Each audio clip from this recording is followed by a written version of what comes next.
भारत को मिली एक ऐतिहासिक सौगात। रामेश्वरम में हुआ पंबन ब्रिज इनॉग्रेशन।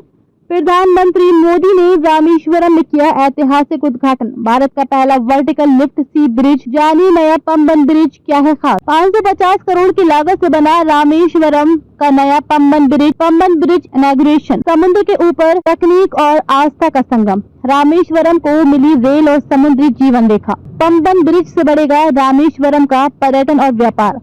प्रधानमंत्री नरेंद्र मोदी ने रामनवमी के पावन पर्व पर भारत के पहले वर्टिकल लिफ्ट सी ब्रिज का उद्घाटन किया है। ये न केवल एक तकनीकी चमत्कार है, बल्कि ये भारत के सांस्कृतिक और आध्यात्मिक मानचित्र पर एक महत्वपूर्ण मील का पत्थर भी है। रामेश्वरम में स्थित ये पुल अब देश की इंजीनियरिंग क्षमता और आध्यात्मिक विरासत का प्रतीक बन गया है। समुद्र के ऊपर खड़ा एक स्वप्न, पंबन ब्रिज। ये नया पंबन ब्रिज भारत का पहला वर्टिकल लिफ्ट रेलवे ब्रिज है, जिसे रामेश्वरम द्वीप को मुख्य भूमि से जोड़ने के लिए बनाया गया है। ये पुल 2.8 किलोमीटर लंबा है और इसमें कुल 99 स्पैन है। इसका सबसे खास हिस्सा है 72.5 मीटर लंबा लिफ्टिंग सेक्शन, जो 17 मीटर की ऊंचाई तक उठ सकता है, जिससे बड़े जहाज आराम से नीचे से गुजर सकते हैं। ये डिजाइन इतना शक्तिशाली है कि ट्रेनें और जहाज दोनों बिना रुके अपने अपने रास्ते पर चल सकते हैं। पंबन ब्रिज इनॉग्रेशन के दौरान प्रधानमंत्री का संबोधन। प्रधानमंत्री नरेंद्र मोदी ने दोपहर करीब 1 बजे इस ऐतिहासिक पुल का उद्घाटन किया और रामेश्वरम से तांबरम चेन्नई के बीच एक नई ट्रेन सेवा को भी हरी झंडी दिखाई। इस मौके पर उन्होंने कहा, ये सिर्फ एक ब्रिज नहीं बल्कि भविष्य के भारत की नींव है। ये पुल दिखाता है कि हम परंपरा और प्रौद्योगिकी को एक साथ कैसे आगे ले जा सकते हैं। उन्होंने भारतीय रेल और रेलवे मंत्रालय को इस अद्भुत परियोजना के लिए बधाई दी और साथ ही कहा कि पंबन ब्रिज न सिर्फ भौगोलिक दूरी को जोड़ता है, बल्कि दिलों को भी जोड़ता है। 550 करोड़ की लागत और 100 साल की विरासत। इस ब्रिज को बनाने में 550 करोड़ रुपए से अधिक की लागत आई है। यह नया पुल 1914 में बने पहले पंबन ब्रिज की जगह लेगा, जिसे ब्रिटिश इंजीनियरों ने बनाया था। उस पुराने पुल का चार्जर रोलिंग लिफ्ट डिजाइन था, जो अपने समय की एक इंजीनियरिंग चमत्कार था, लेकिन बढ़ते ट्रैफिक और समुद्री क्षरण को देखते हुए 2019 में एक नए ब्रिज के निर्माण की आवश्यकता महसूस की गई।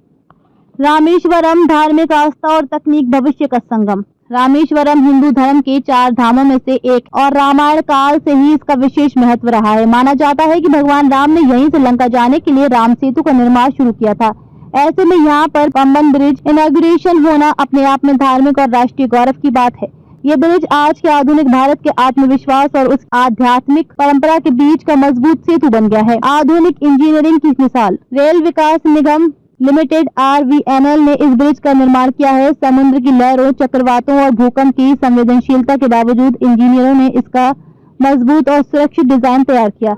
निर्माण के दौरान पर्यावरणीय चुनौतियों को भी ध्यान में रखा गया, जिससे ये एक टिकाऊ और पर्यावरण के अनुकूल प्रोजेक्ट बन सका। पर्यटन और अर्थव्यवस्था को मिलेगा बढ़ावा। पंबन ब्रिज इनॉग्रेशन का असर सिर्फ रेलवे और आवागमन तक सीमित नहीं रहेगा। रामेश्वरम एक प्रमुख तीर्थ स्थल होने के कारण इस पुल के जरिए पर्यटकों की संख्या में भारी इजाफा होगा। इसके साथ ही दक्षिण भारत की तटीय क्षेत्रों में व्यापार, खेती, चमड़ा उद्योग और लघु उद्योगों को भी इसका सीधा लाभ मिलेगा। सड़क और रेल परियोजनाओं का शिलान्यास। इस मौके पर प्रधानमंत्री ने 8,300 करोड़ रुपए से अधिक की रेल और सड़क परियोजनाओं की भी नींव रखी। इनमें NH40 का वालाजापेट रानीपेट खंड, NH332 का विल्लुपुरम पुडुचेरी खंड, NH32 का पूंडियन कुप्पम नाथपुरम खंड और NH36 का चोलापुरम तंजावुर खंड शामिल है। ये सड़कें पर्यटन स्थलों, मेडिकल कॉलेजों और बंदरगाहों को बेहतर तरीके से जोड़ेंगी। पंबन ब्रिज एक सांस्कृतिक और राष्ट्रीय विरासत। केंद्रीय रेल मंत्री अश्विनी वैष्णव ने इसे भारतीय रेलवे के इतिहास में सबसे महत्वपूर्ण ब्रिजों में से एक बताया। उन्होंने कहा, ये पुल सिर्फ लोहे और कंक्रीट का ढांचा नहीं है, बल्कि ये तमिल इतिहास, संस्कृति और सभ्यता की महानता का प्रतीक है। इसकी इंजीनियरिंग में पीएम मोदी की दूरदर्शिता और विकास की सोच झलकती है। धार्मिक नगरी में विकास की आंधी। रामनवमी के दिन हुए पंबन ब्रिज इनॉग्रेशन से रामेश्वरम में विकास की नई हवा बह चली। रामनाथ स्वामी मंदिर में दर्शन कर प्रधानमंत्री ने ये संदेश भी दिया कि आस्था और तकनीक दोनों मिलकर ही भारत को भविष्य में ले जा सकते हैं। इससे स्थानीय लोगों में रोजगार के नए अवसर भी पैदा होंगे। ट्रेन और शिप दोनों के लिए खुला रास्ता। इस ब्रिज की सबसे बड़ी खासियत यह है कि यह रेल और जहाज दोनों के लिए एक साथ उपयोगी है। जब किसी जहाज को गुजरना होता है तब ब्रिज का लिफ्टिंग सेक्शन ऊपर उठ जाता है और जब ट्रेन आती है तो ये वापस नीचे आ जाता है। इस तकनीक से न केवल समय की बचत होती है बल्कि दुर्घटनाओं की संभावना भी शून्य हो जाती है। राष्ट्रीय एकता का प्रतीक बना पंबन ब्रिज।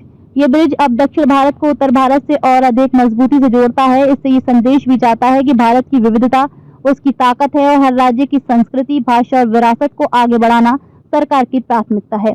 भविष्य का सेतु। रामेश्वरम में हुआ पंबन ब्रिज इनॉग्रेशन एक ऐसा ऐतिहासिक क्षण है जिससे भारत लंबे समय तक याद रखेगा।